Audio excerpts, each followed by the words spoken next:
નામો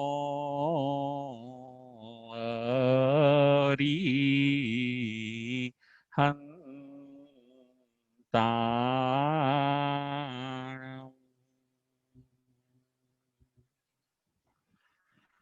નામો સિદ્ધાણમ.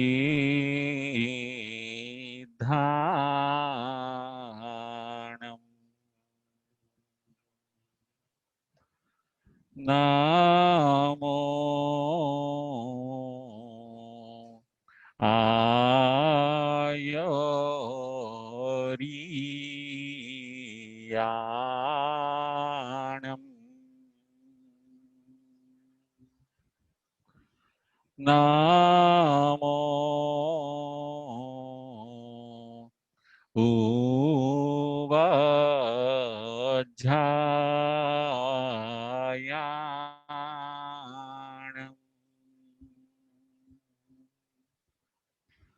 નામો લોયે સવસાહુણમ.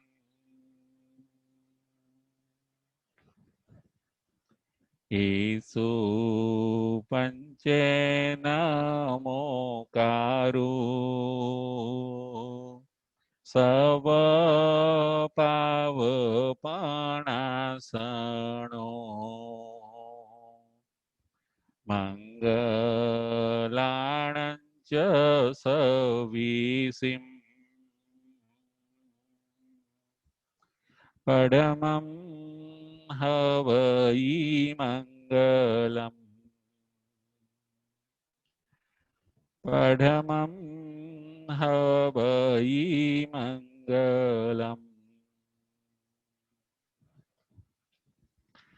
સિદ્ધાણમ નમો કિચ્ચા સંજયાણમ ચ ભાવૌ સંતિ સંતિ કરેલુઈ પત્તો ગઈ મણુત્તરમ. પત્તો ગઈ મણુત્તરમ.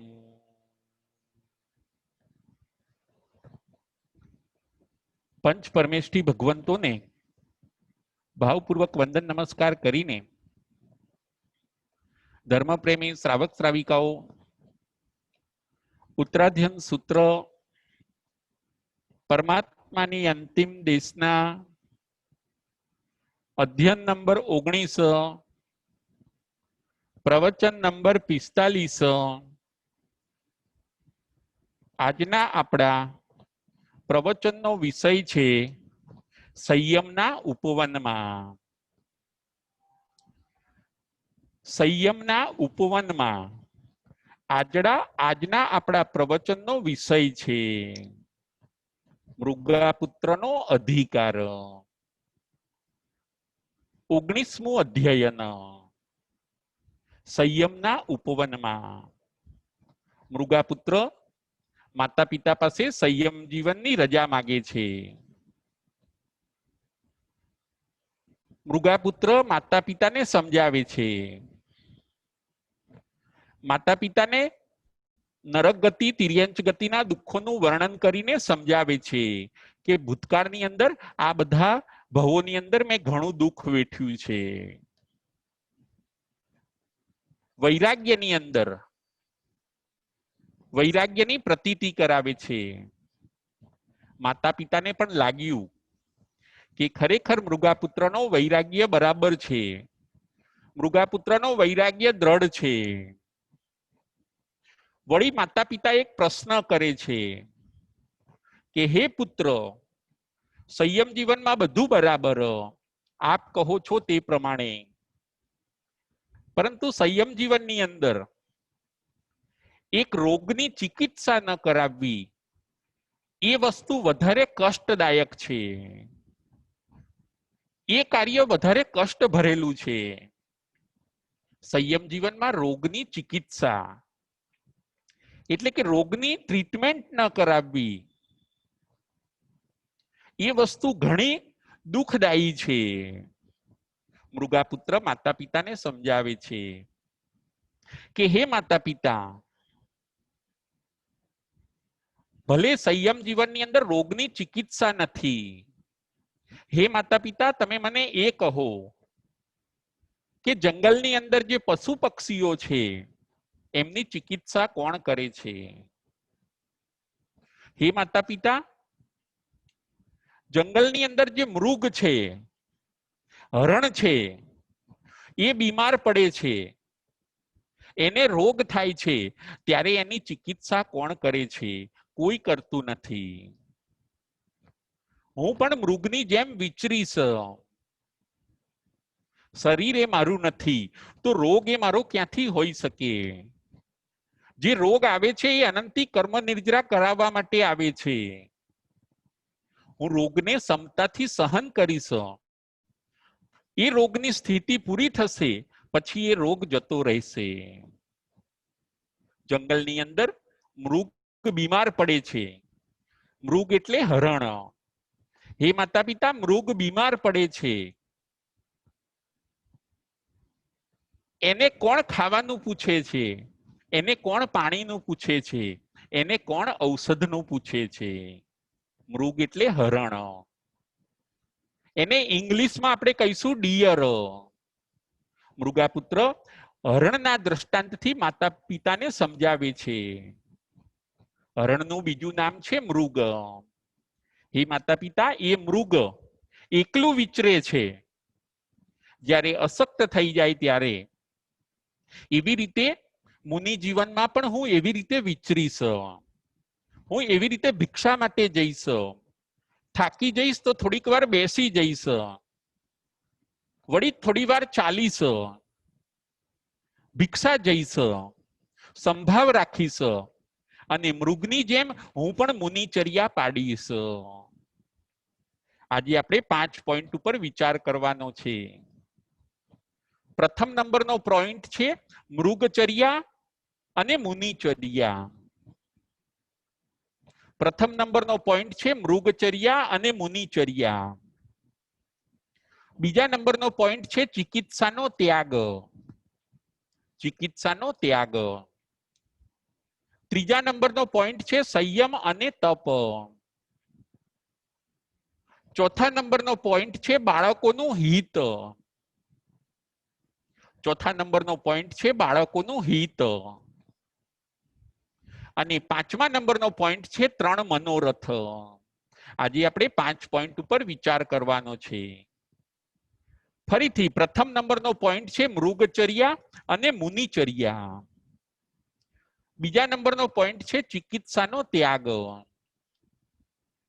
ત્રીજા નંબરનો પોઈન્ટ છે સંયમ અને તપ. ચોથા નંબરનો પોઈન્ટ છે બાળકોનું હિત. અને પાંચમા નંબરનો પોઈન્ટ છે 3 મનોરથ. આજના આપણા પ્રવચનનો વિષય છે સંયમના ઉપવનમાં. મૃગાપુત્ર આજે સંયમી બને છે.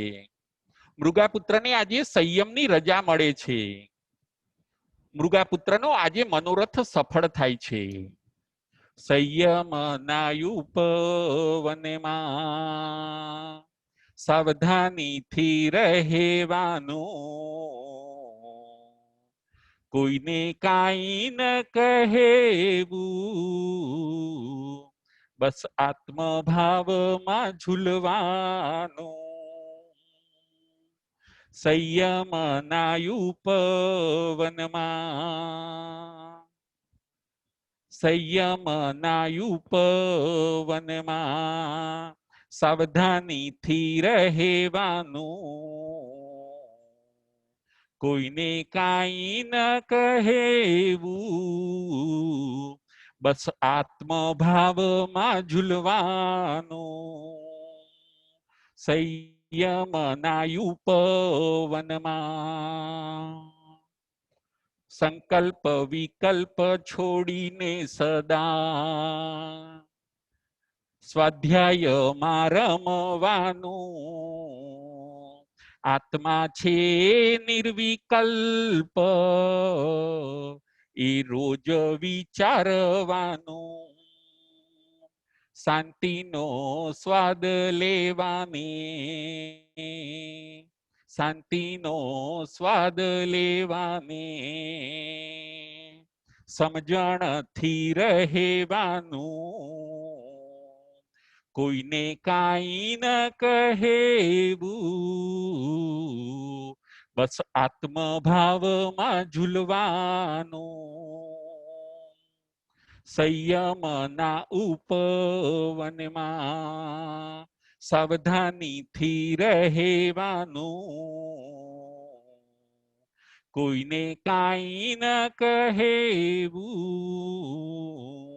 બસ આત્મભાવમાં ઝૂલવાનું, સંયમના ઉપવનમાં. આજના આપણા પ્રવચનનો વિષય છે સંયમના ઉપવનમાં. મૃગાપુત્રને આજે રજા મળે છે. મૃગાપુત્ર આજે સંયમી બને છે. મૃગાપુત્ર માતા પિતાને સમજાવે છે. પ્રથમ નંબરનો આપણો પોઈન્ટ છે મૃગચર્યા અને મુનિચર્યા. હે માતા પિતા, મૃગ વનમાં બીમાર પડે છે, એને કોણ ખાવાનું પૂછે છે? એને કોણ પાણીનું પૂછે છે? એને કોણ ઔષધનું પૂછે છે? એ શાંતિથી એક જગ્યાએ બેસી રહે છે. પછી જ્યારે સ્વસ્થ થાય છે,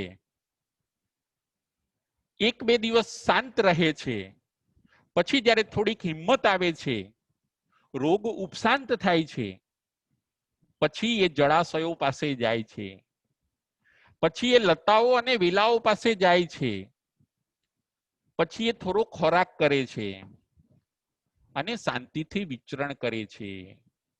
હું મુનિપણામાં પણ મૃગચર્યાની જેમ રહીશ. જુઓ, મુનિચર્યાને મૃગચર્યા સાથે સરખાવી, મૃગની ઉપમા આપી, હરણની ઉપમા. હરણ પોતે, આપણે જોઈશું કે હરણ પોતે ખૂબ શાંત પ્રાણી છે. કોઈને નુકસાન કરતું નથી, કોઈને ઉપદ્રવ કરતું નથી, કોઈને હેરાન કરતું નથી. વળી શરીરથી પણ મૃગ પોતે પાતળું છે,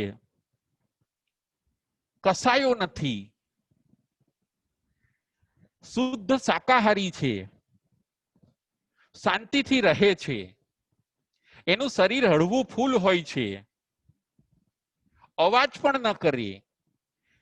એવું શાંતિના દૂત જેવું આ જે મૃગ છે, એ મૃગની જેમ હું મુનિચર્યા કરીશ. મૃગની જેમ હું મુનિચર્યાની અંદર ચાલીશ. મૃગાપુત્ર માતા પિતાને સમજાવે છે. જુઓ, માણસે પણ મૃગ જેવા બનવા જેવું છે. મૃગ એ કોઈને ઉપદ્રવ કરતું નથી. હરણ, હરણ એટલે ડિયર, એ શાંતિથી રહે છે. એ ક્યારેય કોઈને તકલીફ ન ઉપજાવે. હરણ મુખ ઉપરથી પણ ખૂબ શાંત લાગે, એની પ્રવૃત્તિ પણ બધી શાંત વાળી હોય છે. એ ચાલે પણ ધીમેથી, એ અવાજ પણ ન કરે. આવું મૃગનું જીવન મુનિ સાથે સરખાવવામાં આવ્યું છે. અને જ્યારે મૃગાપુત્ર આ બધું માતાને સમજાવે છે, ત્યારે માતા પિતાને એમ થઈ ગયું કે ખરેખર હવે મૃગાપુત્રનો વૈરાગ્ય પાક્કો છે. હવે તમે ચોક્કસ જઈ શકો છો, તમારો વૈરાગ્ય પાક્કો છે. મૃગાપુત્ર ને માતા પિતા રજા આપે છે. મિગચાર્યમ ચરિતાણમ ઉઢ્ઢમ પક્કમયી દિશમ. હે માતા, મૃગની જેમ હું સંયમ જીવન પાલન કરીને હું ઉર્ધ્વ ગતિને મેળવીશ. એવમ પુત્ર જહાસુયમ. હે પુત્ર, હવે તમને જેમ સુખ ઉપજે એમ કરો. અને માતા પિતાની રજા મળી ગઈ પછી આ મૃગાપુત્ર સંયમના ઉપવનમાં આવી જાય છે. ઉપવન એટલે બગીચો. દીક્ષિત થાય છે, આત્મકલ્યાણના માર્ગે એ પોતે આગળ વધે છે. એમનો આજે મનોરથ સફળ થયો. મૃગાપુત્ર સંયમી બન્યા. કહેવાય છે કે જેવી રીતે નાગ, એટલે કે નાગ પોતે કાચળી ઉતારી દે પોતાના શરીર ઉપરથી, અને જેમ કાચળી છોડીને જતો રહે છે, એવી જ રીતે આ મૃગાપુત્ર પણ માતાના આશીર્વાદ લઈને પ્રેમપૂર્વક સંયમ જીવનની અંદર પ્રવેશ કરી લે છે. વિના સંયમ નહીં ઉદ્ધાર. સંયમ વગર સિદ્ધિ નથી, સિદ્ધિ વગર મુક્તિ નથી, મુક્તિ વગર શાંતિ નથી, અને શાંતિ વગર સુખ નથી. સંયમ આજે નહીં તો કાલે દરેકે લેવો પડશે. આપણને દરેકને એમ પોઈન્ટ થાય કે સંયમની કેમ વાત આવે છે, દીક્ષાની કેમ વાત આવે છે. પરંતુ જેને મોક્ષે જવું છે એના માટે દીક્ષા કમ્પલસરી છે. જેને મોક્ષના શાશ્વત સુખો જોઈએ છીએ એના માટે સંયમ જીવન ફરજિયાત છે. જો સંયમ જીવન ન લે, દીક્ષિત ન થાય તો એ આત્મા મોક્ષે જઈ શકતો નથી. જેને જન્મ મરણના ચક્કરમાંથી છૂટી જવું છે, ચાર ગતિમાંથી જેને છૂટવું છે, એને દીક્ષા લેવી એ કમ્પલસરી છે. મુનિ જીવનમાં ચિકિત્સા પણ કરવાની હોતી નથી. બીજા નંબરનો આપણો પોઈન્ટ છે ચિકિત્સાનો ત્યાગ. મુનિ ભગવંતો સાવધ્ય ચિકિત્સા પણ ન કરે. જો ચિકિત્સા કરે તો રોગ પાછો દબાઈ જાય. કર્મ જે ઉદયમાં આવવાના હતા અને નિર્જરા થવાની હતી એ અટકી જાય. એટલે મુનિ ભગવંતો પોતે રોગની ચિકિત્સા પણ કરાવતા નથી. કદાચ કરાવવી પડે તો નિર્વદ્ય ચિકિત્સા કરાવશે, પરંતુ સાવધ્ય ચિકિત્સા નહીં કરાવે. મુનિ જીવનમાં બહુ દેહાશક્તિ રાખવાની હોતી નથી, માટે ટ્રીટમેન્ટનો ત્યાગ હોય છે. કર્મના ઉદયને શાંતિથી સહન કરવાનો હોય છે, એની ઉદરીણા કરીને નિર્જરા કરવાની હોય છે, પરંતુ એ કર્મના ઉદયને ટ્રીટમેન્ટ લઈને દબાવવાનો નથી. સત્તામાંથી એ કર્મોને ખાલી કરવાના હોય છે. આવું બધું લોજિક રહેલું છે, માટે મુનિ જીવનમાં ચિકિત્સાનો પણ ત્યાગ હોય છે. મુનિ પોતે અપવાદ માર્ગે ચિકિત્સા કરાવી શકે, પરંતુ ઉત્સર્ગ માર્ગે ચિકિત્સાની ના છે. રોગને સહન કરે. રોગની જ્યારે સ્થિતિ પૂરી થઈ જશે, અસતાવેદનીય કર્મનો જ્યારે ઉદય પૂરો થઈ જશે, ત્યારે ઓટોમેટિક ચિકિત્સા વગર પણ એ રોગ શાંત થઈ જાય છે. આવું શાસ્ત્રકારનું આવું કહેવું છે. એટલે ચિકિત્સાનો પણ ત્યાગ હોય છે મુનિ જીવનમાં. આ હતો બીજા નંબરનો આપણો પોઈન્ટ. પ્રથમ નંબરનો પોઈન્ટ હોય છે મૃગચર્યા અને મુનિચર્યા. બીજા નંબરનો પોઈન્ટ છે ચિકિત્સાનો ત્યાગ. ત્રીજા નંબરનો પોઈન્ટ છે સંયમ અને તપ. દીક્ષા એ કમ્પલસરી છે. જુઓ, કોઈ શતરંજ રમતું હોય, ચોપાટ, એ ચોપાટની અંદર આપણે જોઈશું કે એ ચોપાટની અંદર પાસા હોય છે. કુકડી એટલે કે પોન્સ આપણે કહીશું. એ પાસા નાખે, એ કુકડી શેતરંજની અંદર એ પોન્સ ચારે દિશાની અંદર એ પોન્સ પોતે ફરતા હોય છે. શેતરંજની અંદર કોઈ પેલી શેતરંજ રમવા બેઠા હોય તો કુકડી ચારે દિશાની અંદર ફરે છે. ઘણીવાર એ પોન્સ મરે છે, ઘણીવાર પાછા આવે છે. એ ચોપાટની અંદર ચારે ગતિની અંદર કુકડીને ફરવું પડે છે. એમાં સંસાર પણ ચાર ગતિરૂપ ચોપાટ છે. એની અંદર જીવાત્માને ફરવું પડે છે, જન્મ ધારણ કરવો પડે છે, વળી પાછું મરવું પડે છે. પરંતુ જે કુકડી, જે પોન્સ એ પોતે ઘરમાં જાય છે, ઘરની અંદર જતી રહે છે, એ કુકડીને મરવું પડતું નથી. એવી રીતે મોક્ષ એ આપણું ઘર છે. જીવાત્માનું જો કોઈ ઘર હોય તો એ મોક્ષ છે. 45 લાખ યોજન લાંબી પહોળી સિદ્ધશિલા છે. એ સિદ્ધશિલા ઉપર જીવનું ઘર છે, શાશ્વતું ઘર છે. જે જીવાત્મા ત્યાં જતો રહે છે એને પછી મરવું પડતું નથી. સિદ્ધશિલામાં જવા પૂર્વે શરત એટલી છે કે એને સંયમ જીવન, દીક્ષા જીવન લેવું પડે. મોક્ષે જવાનું કોઈ રીઝન હોય તો એ દીક્ષા છે, સંયમ અને તપ છે. ત્રીજા નંબરનો આપણો પોઈન્ટ છે સંયમ અને તપ. સંયમથી આવતા કર્મ અટકે છે અને તપથી જૂના કર્મોની નિર્જરા થાય છે. આવું સરસ લોજિક છે. એટલે દીક્ષા કમ્પલસરી છે. સંયમ વગર સિદ્ધિ નથી, સિદ્ધિ વગર મુક્તિ નથી. મુક્તિ એટલે મોક્ષ. સંયમ વગર સિદ્ધિ નથી, સિદ્ધિ વગર મુક્તિ નથી. મુક્તિ એટલે મોક્ષ. મુક્તિ વિના શાંતિ નથી. મોક્ષે ગયા વગર જીવને શાંતિ મળતી નથી.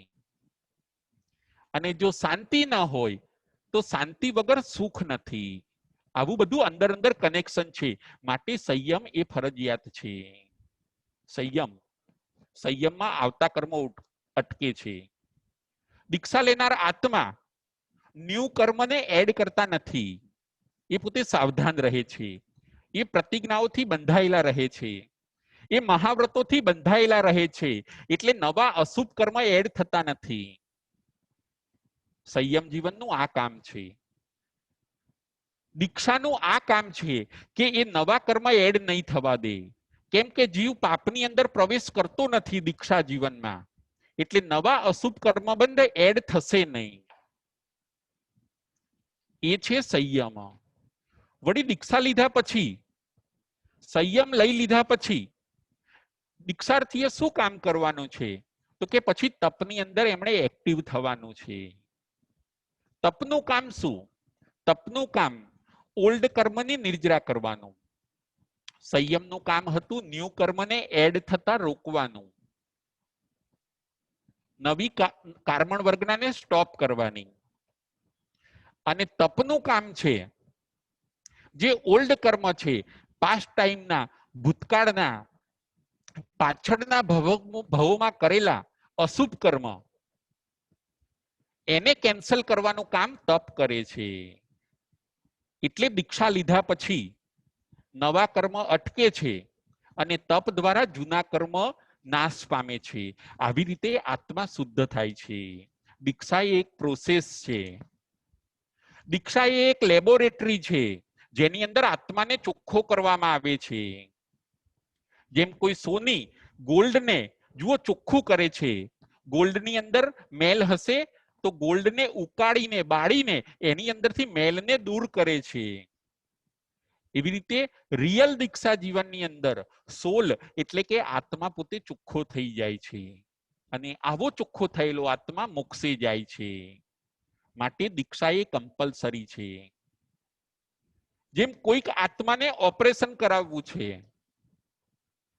કોઈક જીવને, કોઈક માણસને જુઓ ઓપરેશન કરાવવું છે, તો એ પોતે હોસ્પિટલમાં ડોક્ટરનો કોન્ટેક્ટ કરશે, ડોક્ટરને સમર્પિત થશે, ડોક્ટર કહેશે એમ કરવું પડશે. એવી જ રીતે સંયમ જીવનની અંદર સદગુરુ એ ડોક્ટર છે, સદગુરુ એ કુશળ વૈદ્ય છે.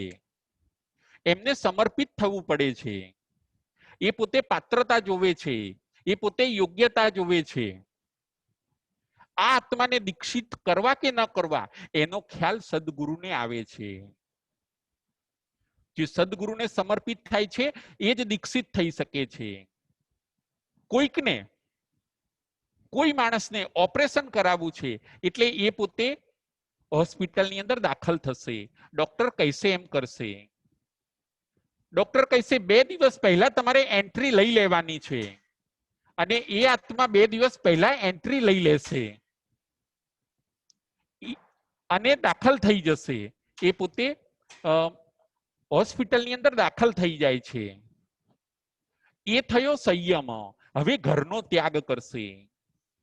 ઓપરેશન ભલે 2 દિવસ પછી હોય પણ એ પહેલા એ પોતે દાખલ થઈ જાય છે હોસ્પિટલની અંદર, અને ત્યાં ડોક્ટર કહે એ પ્રમાણે રહે છે, સંયમથી રહે છે, વ્યવસ્થિત રહે છે. આ થયો સંયમ. પછી 2 દિવસ પછી ડોક્ટર પોતે એમને ઓપરેશન થિયેટરમાં લે છે, એમને પેટનું ઓપરેશન કરે છે, એમાંથી ગાંઠ કાઢે છે, એ ગાંઠને દૂર કરે છે. પછી 2-3 દિવસ પાછા રાખે છે.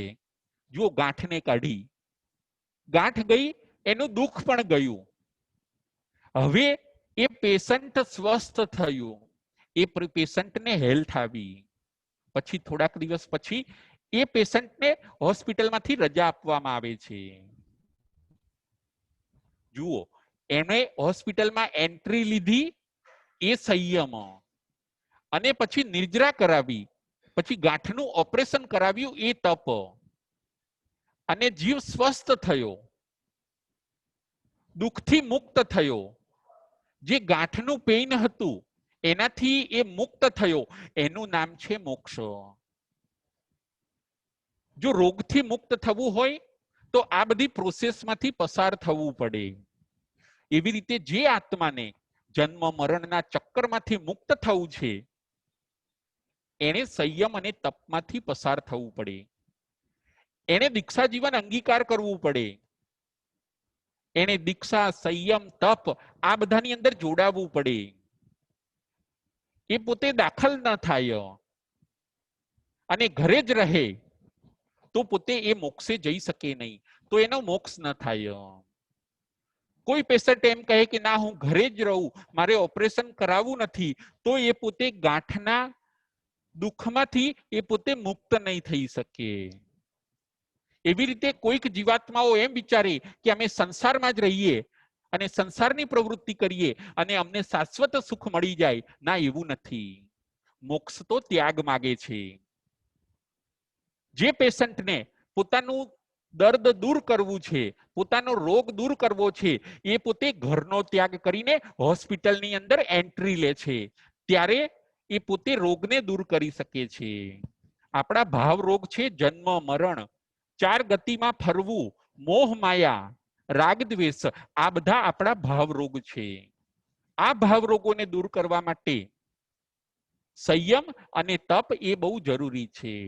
સંયમથી નવા કર્મ એડ થતા નથી અને તપથી જૂના કર્મની નિર્જરા થાય છે, અને આવી રીતે સોલ પોતે ક્લીન થાય છે અને એવો સોલ પોતે મોક્ષમાં જાય છે.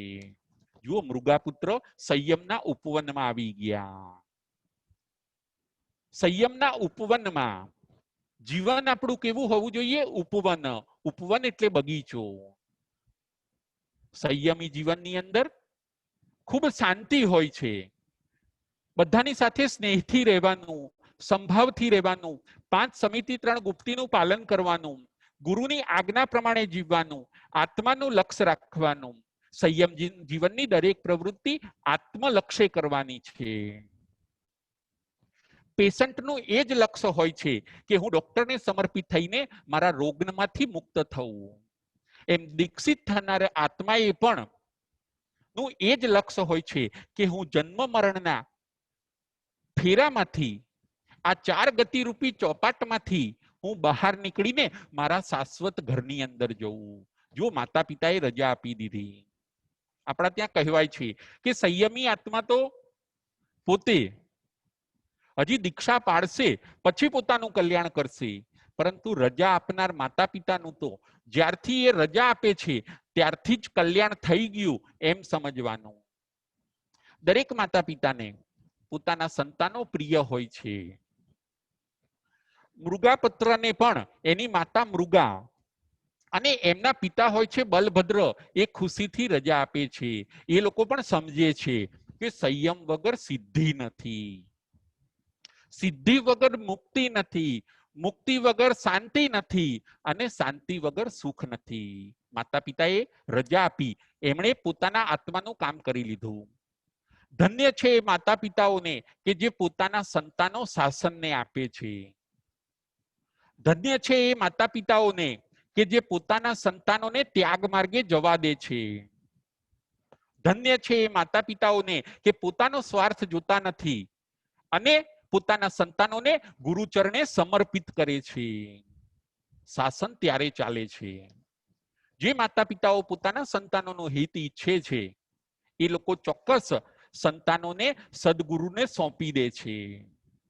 આપણે પણ આપણા સંતાનોનું હિત વિચારવાનું છે. આપણા સંતાનોને પહેલા શાસન બતાવવાનું છે.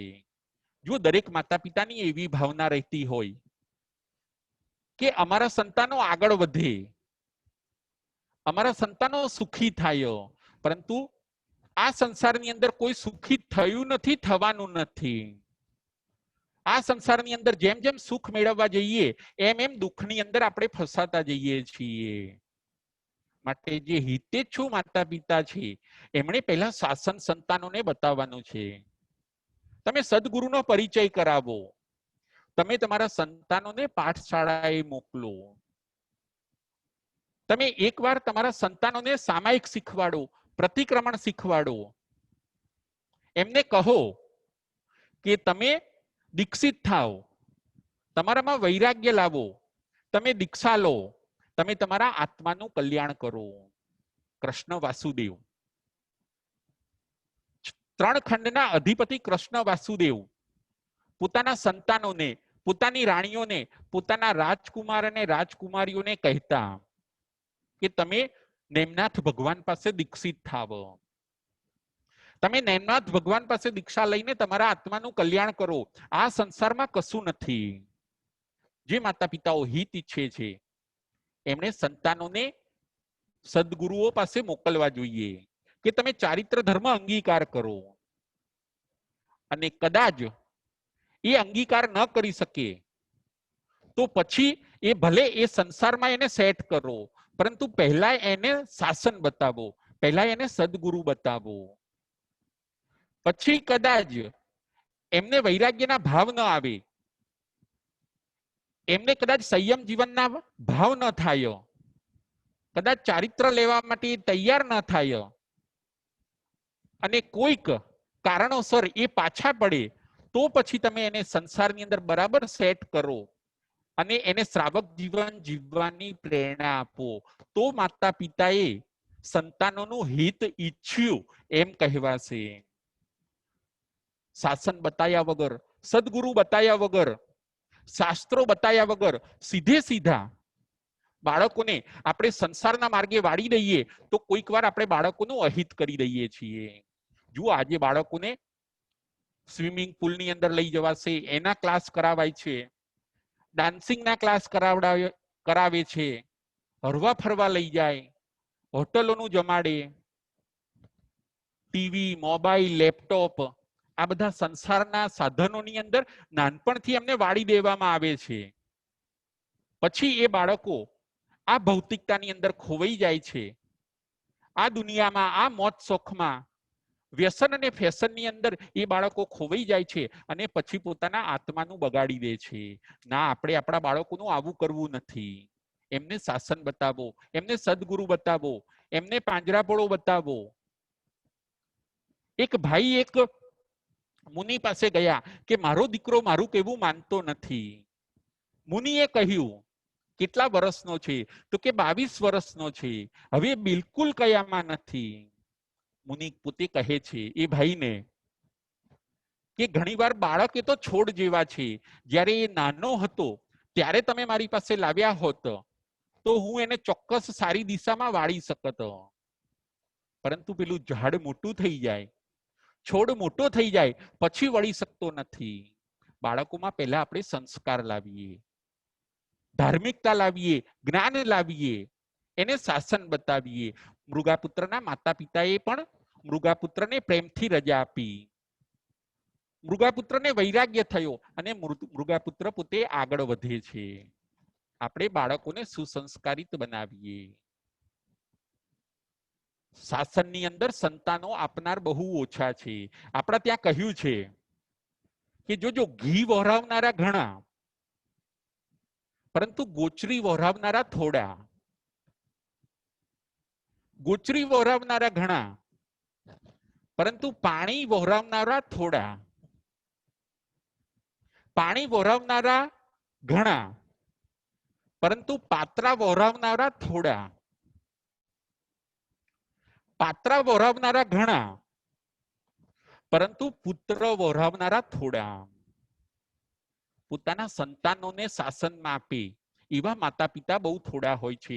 જેણે જેણે સંતાનોને આપ્યા છે અને આ શાસન ચલાવવામાં જેણે યોગદાન આપ્યું છે એના આત્માનું ચોક્કસ કલ્યાણ થઈ જાય છે. મૃગાપુત્ર પણ પોતાના માતા પિતાને વંદન કરીને સંયમ જીવનની અંદર નીકળી જાય છે. મૃગાપુત્રના માતા પિતાએ પણ એમને રજા આપી અને મૃગાપુત્ર પોતે સંયમી બને છે. બાળકોનું આપણે હિત વિચારીએ. ચોથા નંબરનો આ પોઈન્ટ હતો કે બાળકોનું આપણે હિત વિચારીએ. પછાવી તે પયાયા, પાછલી ઉંમરે પણ દીક્ષિત થઈ શકાય છે. ઘણીવાર એવું બને કે ઘરનો ભાર સંભાળનાર જો પુત્ર અને પુત્રવધુ તૈયાર થઈ ગયા હોય તો પછી માતા પિતાએ એ ઘરનો ભાર એમને સોંપીને પછાવી તે પયાયા, પાછલી ઉંમરમાં પણ દીક્ષિત થઈને પોતાના આત્માનું કલ્યાણ કરવું જોઈએ. જે ભાવ દીક્ષિત થાય છે એ પોતે 2, 5, 15 ભવની અંદર જ પોતે મોક્ષે જતા રહે છે. આજે નહીં તો કાલે, કાલે નહીં તો પરમ દિવસે, પરંતુ આ જીવે જો શાશ્વત સુખ જોઈતું હોય તો એને સંયમ લેવો જ પડે છે. સંયમ વગર ઉદ્ધાર નથી. જે પછીથી પણ કરવાનું છે તે આજે આપણે કેમ ન કરીએ? મૃગાપુત્રના જીવનમાંથી આપણે આ શીખવાનું છે. મૃગાપુત્ર જેમ કહે છે શાસ્ત્રની અંદર, આ જ ઉત્તરાધ્યાન સૂત્રની અંદર બતાવ્યું છે કે મૃગાપુત્ર પોતે જેમ સાપ કાંચડી ઉતારે એવી રીતે એ પોતે સુખના સાધનોને છોડીને, પરિગ્રહને છોડીને એ પોતે નીકળી જાય છે. બીજું પણ અંદર દ્રષ્ટાંત આપ્યું છે કે જેમ કપડા ઉપરથી આપણે ધૂળને ખંચેરી દઈએ છીએ એવી રીતે મૃગાપુત્ર સંસારને છોડી દે છે, સંસારના ભાવને છોડી દે છે. બે વસ્તુ આપણે છોડવાની છે. એક સંસાર પણ છોડવાનો છે અને એક સંસાર ભાવ પણ છોડવાનો છે. હજી હું સંસારમાં ફરું, હજી ખાઉં પીવું, હજુ મજા કરું, હજી હું નિંદાની અંદર રસ લઉં, હજી થોડો ઘણો ધર્મ થાય તો કરું, બાકી હજી મારા ફેમિલીમાં હું વધારે ધ્યાન આપું. આ બધો છે સંસાર ભાવ. આપણે સંસાર પણ છોડીએ અને સંસાર ભાવ પણ છોડીએ. મૃગાપુત્ર સંયમના ઉપવનમાં જાય છે. આજના આપણા પ્રવચનનો વિષય હતો સંયમના ઉપવનમાં. 5મા નંબરનો પોઈન્ટ છે 3 મનોરથ. આજે મૃગાપુત્રનો બીજો મનોરથ સફળ થયો. પ્રથમ નંબરનું મનોરથ છે શ્રાવકનું, હું ક્યારે આરંભ અને પરિગ્રહ ઓછો કરું. બીજા નંબરનો મનોરથ છે કે ક્યારે હું 18 પાપનો ત્યાગ કરીને મુનિ ધર્મ અંગીકાર કરું. એ છે બીજા નંબરનો મનોરથ. અને ત્રીજા નંબરનો મનોરથ છે કે ક્યારે હું 4 આહારનો ત્યાગ કરીને આ શરીર છોડીને હું પંડિત મરણે મૃત્યુ પામું. ધન્ય બનશે એ દિવસ જ્યારે હું આરંભ અને પરિગ્રહ ઘટાડીશ. ધન્ય બનશે એ દિવસ જ્યારે હું 18 પાપને ત્યાગ કરીને મુનિ ધર્મ, સંયમ અને તપને હું અંગીકાર કરીશ. અને ધન્ય બનશે એ દિવસ કે જ્યારે હું 4 આહારનો ત્યાગ કરીને સર્વ જીવોને ખમાવીને 18 પાપને ઓસીરાવીને 4 શરણાને અંગીકાર કરીને નવકાર મહામંત્રનું શરણું લેતા લેતા હું મોક્ષના શાશ્વત સુખ પામીશ. 2 મનોરથ મૃગાપુત્રના સફળ થાય છે. જેના 2 મનોરથ સફળ થાય છે એ આત્મા પછી ત્રીજો મનોરથ પણ અધૂરો રાખતો નથી, કારણ કે એને શાશ્વત સુખ એવું મોક્ષ મેળવવું છે. જુઓ, સારું મળતું હોય, પરમેનન્ટ રહે એવું મળતું હોય તો ચોક્કસ જીવનો વેગ વધે છે. આપણે આપણો વેગ વધારવાનો છે. આપણી ચોઈસ, આપણી પસંદગી હવે નાના નાના પદાર્થોમાં રાખવાની નથી. આપણી ચોઈસ હવે મોક્ષની હોવી જોઈએ. આ મનુષ્ય જન્મ એ આપણને મોક્ષ પ્રાપ્તિ માટે મળ્યો છે. 4 ગતિની ચોપાટની અંદર આપણે ફરવું નથી. મૃગાપુત્ર હવે 4 ગતિને છોડી દે છે કે હવે મારે સ્વભાવમાં જવું છે, હવે મારે સ્વઘરમાં જવું છે, હવે મારે પોતાનું જે શાશ્વત ઘર છે ત્યાં જવું છે. જો કોઈને ભાડાનું ઘર હશે તો એ પોતે કંટાળી જશે, કારણ કે અમુક ટાઈમ એને ઘર બદલવું પડે છે. પછી એને એમ થાય છે કે ના, હવે ગમે તેમ કરીને ભલે ઉછીનો ઉધાર કરીને લોન લઈને હું મારા પોતાના માલિકી વાળા ઘરની અંદર જવું.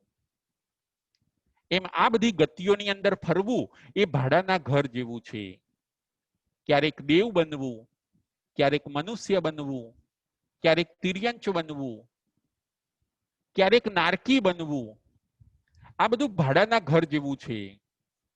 એમાં પરેશાની ઘણી છે, એમાં વારે વારે જન્મ મરણ કરવા પડે છે, એની અંદર હેરાનગતિ ખૂબ છે. આ બધી તકલીફોમાંથી જો બહાર નીકળવું હોય તો માણસ પોતાનું ઘર કરી લે છે, અને પોતાનું ઘર એવું મોક્ષ છે. 45 લાખ યોજનની લાંબી પહોળી સિદ્ધશિલા છે.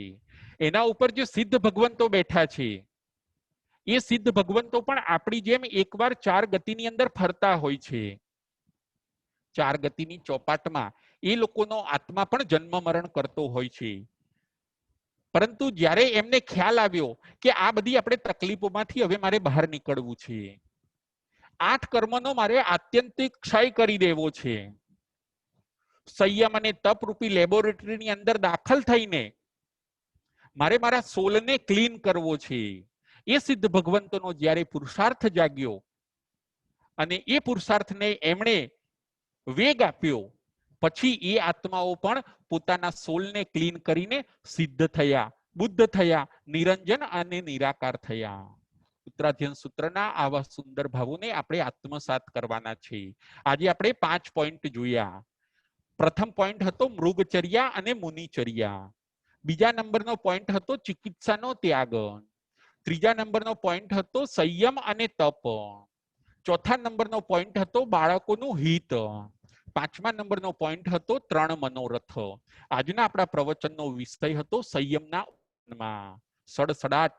જેમ કપડા ઉપર રહેલી ધૂળ માણસ ખંચેરી કાઢે છે, એવી જ રીતે આ પોતે મૃગાપુત્ર પણ પરિગ્રહ, આરંભ, રાજ અને રાજ સુખોને ખંચેરીને એ પોતે સંયમ જીવનની અંદર જાય છે, સંયમ જીવનની અંદર લીન બને છે. 5 સમિતિ 3 ગુપ્તિનું પાલન કરતા કરતા, આત્માને ભાવિત કરતા કરતા આત્મભાવમાં પોતે ઝીલે છે. આવા સુંદર ભાવોને આપણે પણ આત્મસાત કરવાના છે. મૃગાપુત્રની જેમ આપણે પણ મોક્ષનું લક્ષ્ય બનાવવાનું છે. પરમાત્મા આવું સુંદર આપણને ઉત્તરાધ્યન સૂત્રની અંદર બતાવે છે. જે આત્માઓ આ સુંદર ભાવોને ગ્રહણ કરશે, પોતાના જીવનમાં ઉતારશે, એ ચોક્કસ પોતાના આત્માનું કલ્યાણ કરશે. બોલો મહાવીર સ્વામી ભગવાન કી જય.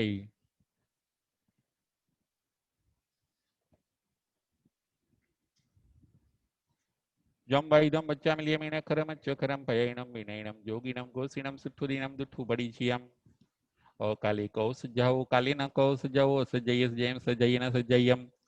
એમ ભણતા કરતા ચિંતવતા જ્ઞાનના 14 અધિચાર માયલો કોઈ પણ અધિચાર મને કે તમને લાગ્યો હોય તો અરિહંતનંદ સિદ્ધ કેવડી ભગવાન આપની સાક્ષી એ તસમિચ્છામિ દુક્કડમ.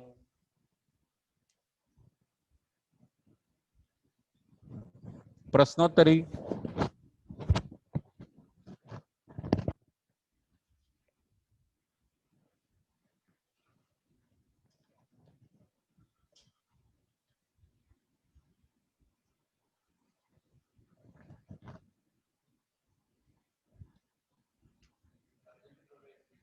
રાજેન્દ્રભાઈ શેઠ. પ્રણામ ગુરુજી. પ્રણામ. આપણે ક્ષમાપના સૂત્રમાં 4 ગતિ, 24 દંડક, 84 લાખ જીવાય એ તો સમજાય છે, પણ 1,97,57,00,000 કુલ કોટીના જીવને એ ખ્યાલ નથી આવતો. એ શું છે? બરાબર છે, બરાબર છે. એ પણ છે ને, આપણે 1,97,57,00,000 જીવોનું ને. બરાબર છે, બરાબર છે. એ પણ એક કોઈ વાર રાજેન્દ્રભાઈ આપણે એ આખો પોઈન્ટ લઈશું, એ પણ આપણે છે ને કોઈ વાર પ્રવચનની અંદર લઈશું. આખું વ્યવસ્થિત સમજવા જેવું છે. એ પણ થોડોક આપણી પાસે ટાઈમ લે એવું છે. એટલે હા, જરૂર જરૂર. ના, એ આપણે એકવાર મને સમજાતું નતું. હા, એ શું છે? 4 ગતિ, 24 દંડક અને 84 લાખ જીવાયોની 1,97,57,00,000 તો સમજાય કે ભાઈ 7 લાખ પૃથ્વી કા 24 દંડક સમજાય, ભવન પતિના 10, પેલાના 1, એ બધું સમજાય છે, પણ આ નથી સમજાતું. ના, એકવાર આપણે એ ચોક્કસ લઈશું રાજેન્દ્રભાઈ. એ આખું વ્યવસ્થિત છે ને, થોડોક ટાઈમ લે એવું છે. એટલે એને વ્યવસ્થિત માઇન્ડમાં લઈને પછી તમને સમજાવીશું. એ ખ્યાલ આવ્યો? બરાબર છે.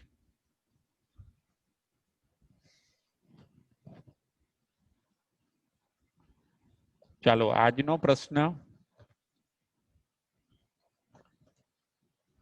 મૃગ પાસેથી આપણને શું શું શીખવા મળે છે? મૃગ એટલે કે હરણ. હરણ પાસેથી આપણને શું શું શીખવા મળે છે?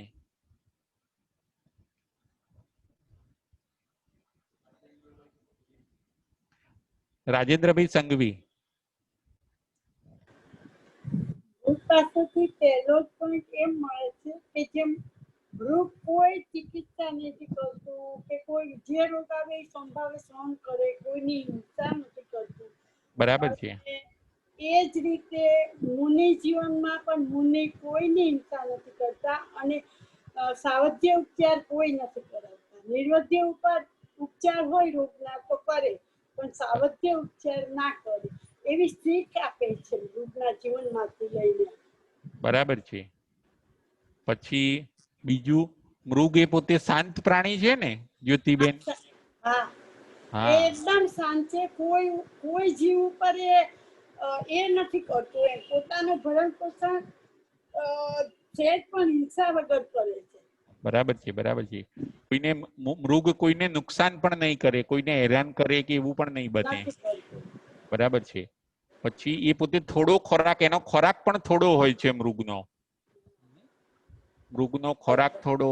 પછી એનું શરીર એ હળવું, પાછું મૃગનું શરીર પણ હળવું. પતલું ને તો પણ મનુષ્ય કેમ એવું હશે કે અહીંયા મને નથી ખબર, પણ મેં અમેરિકામાં જોયેલું છે કે મૃગોને બિચારાને મારી નાખ્યા હોય છે એ લોકોએ. અને શી ખબર કે આપણને આમ જીવ જોઈને તો હા, આપણને દયા આવી જાય અંદર. દયા આવી જાય. બરાબર છે, બરાબર છે.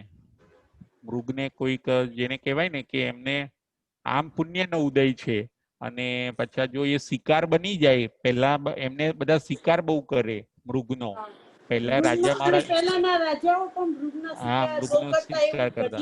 હા, ઘણી વાર પહેલાની પુસ્તકોમાં વાંચ્યું. હા. એટલે આમ ઘણો બધો એનો પુણ્યનો ઉદય છે. મૃગ પોતે પ્યોર વેજીટેરિયન. એટલે મૃગ ને હરણ ને આ લોકો તો છે ને ઓફ થઈને સારી ગતિની અંદર જાય. પરંતુ કોઈક વાર જો આવી રીતે કોઈ શિકાર કરે તો એમને પોતે છે ને કમોતે મરી જતા હોય છે મૃગ પોતે. બરાબર. એવું બનતું હોય છે જ્યોતિબેન. બહુ સરસ, બહુ સરસ. જય જીનેન્દ્ર. જય જીનેન્દ્ર. સંયમ અને તપ સમજાવો. સંયમ અને તપ સમજાવો. સંયમ લેવું કેમ જરૂરી છે? દીક્ષા કેમ કમ્પલસરી છે? દીક્ષા કેમ કમ્પલસરી છે? દીક્ષા ન લે તો ન ચાલે?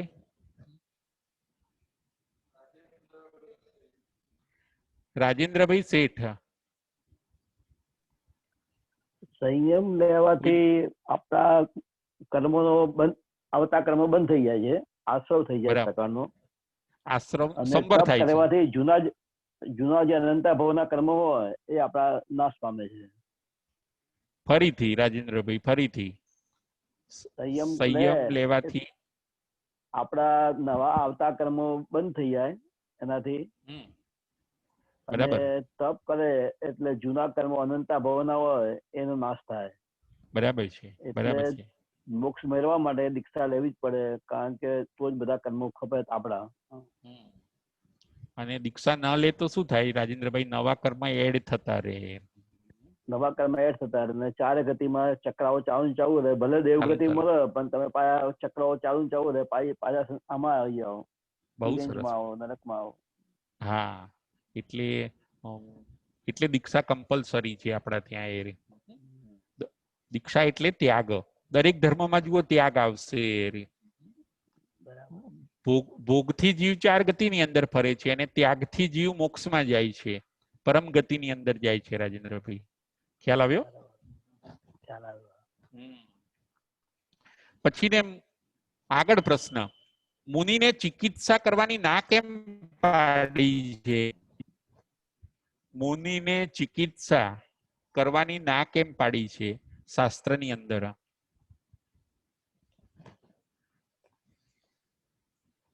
મુનિને શાસ્ત્રની અંદર ચિકિત્સા કરવાની ના કેમ પાડી છે? રીટાબેન મહેતા. જય જીનેન્દ્ર રાજુભાઈ. હેલો. જય જીનેન્દ્ર. હા. હા, એટલા માટે બોલો કે બોલો. હા, મુનિને ના પડે કે એમને શરીરનો મોહ નથી રાખવાનો હતો, એટલે ચિકિત્સા નથી કરાવવાની હોતી બરાબર. એમ. એને રોગને સહન કરે છે અને જ્યારે એનો બંધ કાળ આબાદકાળ પૂરો થાય એટલે પછી એ પ્રમાણે એમની ચિકિત્સા એ રીતે જ પૂરી થઈ જાય છે એમની. એમ બીજી કોઈ રોગ જતો રહે. રોગ જતો રહે છે અને એમની એ રીતે ચિકિત્સા કરે છે અને બીજા ઓપરેશન કે કઈ નથી કરાવતા. બરાબર છે. અને કદાચ ચિકિત્સા કરે તો શું થઈ જાય? કર્મ નિર્જરી જાય કે દબાઈ જાય? જે ઉદયમાં આવ્યું હતું એ કર્મ, રીટાબેન. ના, એટલે આમાં એવું થાય કે આ કર્મનો ઉદય જ આવ્યો છે, નિર્જરા કરવા માટેનો છે, તો એ અવસર ચૂકતા નથી અને રોગ સહન કરીને એને નિર્જરા કરી દે છે કર્મની. બરાબર છે. અને જો ચિકિત્સા કરે, ચિકિત્સા લે અને તો રોગને દબાવ્યો કહેવાય. રોગને દબાવ્યો અને શરીરની મોહાશક્તિ વધારી કહેવાય અને એના માટે થઈને એમને એ કરાવ્યું કહેવાય એમ કે. બરાબર. પછી નિર્જરા સ્ટોપ થઈ ગઈ, એ પાછું ઉદયમાં આવેલું કર્મ પાછું સત્તામાં બેસી ગયું. બરાબર, હા, બેસી ગયું. હા, પાછું જે થવું જોઈતું હતું એ રિઝલ્ટ ના મળે. હા, નિર્જરા કરવાનું એ પાછું સત્તામાંથી ડિલીટ ના થયું એટલે સત્તામાં રહ્યું. પાછું એ આજે નહીં તો 2 મહિને 4 મહિને પાછું ઉદયમાં આવવાનું રીટાબેને. હા, બરાબર. હા, ઉદયમાં આવે પાછું. બરાબર. એટલે જયારે ઉદયમાં આવ્યું હોય ત્યારે એને સંભાવથી સહન કરીને એની નિર્જરા કરવાની હોય છે. એટલે ચિકિત્સાની ના પાડી છે મુનિ જીવનમાં. બરાબર. ખ્યાલ આવ્યો? હા, ખ્યાલ આવ્યો. બરાબર છે. જય જિનેન્દ્ર. જય જિનેન્દ્ર. હવે છેલ્લો પ્રશ્ન. બાળકોના હિત માટે આપણે શું કરવું જોઈએ? બાળકોના હિત માટે આપણે શું કરવું જોઈએ? હમણાં મેં બતાવ્યું, એમને આપણે શાસન બતાવવું જોઈએ કે શું શું કરવું જોઈએ બાળકોના હિત માટે.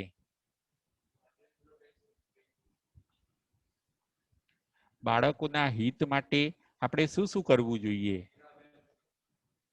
ગીરાબેન શેઠ. જય જિનેન્દ્ર. જય જિનેન્દ્ર. બોલો બોલો. બાળકોના હિત માટે લોકોને નાનપણથી જ પાઠશાળાએ મોકલવા જોઈએ, સદગુરુનો સંપર્ક કરાવવો જોઈએ, શાસ્ત્રોનું થોડું થોડું જ્ઞાન નાનપણથી આપવું જોઈએ અને છોડ જેમ નાનો છે એમ વાળીએ તો એમ વળે એવું આપણે ગણી શકાય. બરાબર છે, બરાબર છે. શકાય. હા. અને એમને દીક્ષાની શું કરવી જોઈએ? આપણે દીક્ષાની શું કરવી જોઈએ? બાળકોને દીક્ષાની પ્રેરણા કરવી, દીક્ષા અંગે સમજણ આપવી જોઈએ, એના અંગે પ્રેરણા કરવી જોઈએ, પ્રોત્સાહિત કરવા જોઈએ. બરાબર છે. એવું કોણ કરતું હોય છે? કૃષ્ણ વાસુદેવ. કૃષ્ણ વાસુદેવ. હા. મેં કૃષ્ણ વાસુદેવ નું ગીરાબેન દ્રષ્ટાંત આપ્યું હતું કે કૃષ્ણ વાસુદેવ હતા એ બધાને કયા ભગવાન પાસે મોકલતા? કયા ભગવાન પાસે મોકલતા? નેમિનાથ ભગવાન પાસે મોકલતા હતા. હા, નેમનાથ ભગવાન પાસે. નેમનાથ ભગવાન પાસે મોકલતા કે ભાઈ તમે ત્યાં જઈને અભ્યાસ કરો એ. અને વધારે વધુ. હા. અને નેમનાથ ભગવાન પાસે શું લો? તમે દીક્ષા લો. દીક્ષા લઈ લો ત્યાં જઈને. બરાબર છે. અને કદાચ દીક્ષામાં કાચા પડે તો પછી એમને આપણે સંસારમાં શું કરવાના ગીરાબેન? તો સંતાનોને સંસારની અંદર સેટ કરવાના. સંસારમાં સેટ કરવાના અને શક્ય એટલું પાપથી દૂર રહે એ માટે એ લોકોને પ્રેરણા આપતા રહેવું પડે. પણ પહેલો ટ્રાય કયો કરવાનો ગીરાબેન? પહેલો ટ્રાય યાદ નથી આવતું અત્યારે. પણ પહેલો ટ્રાય એને દીક્ષા આપવાનો કરવાનો ગીરાબેન. હા, એ દીક્ષા આપવાનો. પણ એ ન કરે, ન માને તો પછી એને ઉદયમાં દીક્ષા ન આવે ગીરાબેન, તો પછી એને સંસારમાં સેટ કરવાનો. ખ્યાલ આવ્યો તમને? ખ્યાલ આવ્યો? બોલો. પહેલો ટ્રાય કયો કરવાનો બાળકો માટે? બાળકો માટે પહેલા તો સદગુરુનો સંપર્ક કરાવવાનો, સત્સંગ કરાવવાનો. હા.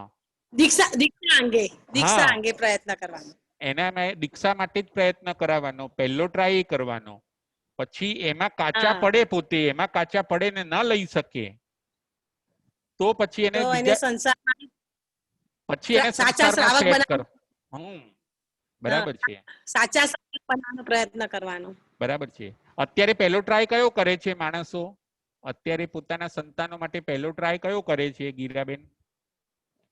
ઘરમાં જ બધા સેટ થતા, ધંધાકીય રીતે સેટ થાય, બાળક મોટું થાય એમ ભણ્યા પછી. બરાબર.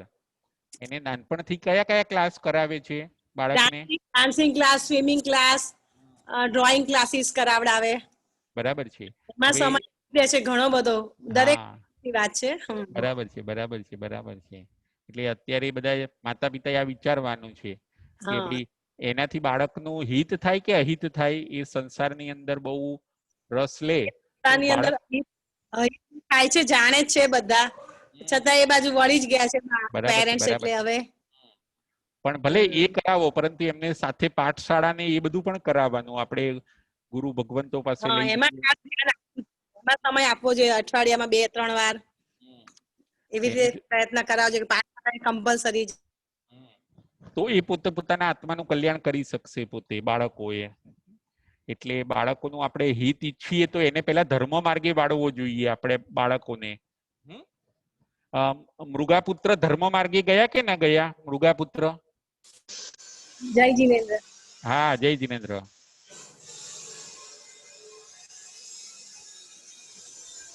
જય જીનેન્દ્ર, જય મહાવીર. જય મહાવીર. જય મહાવીર.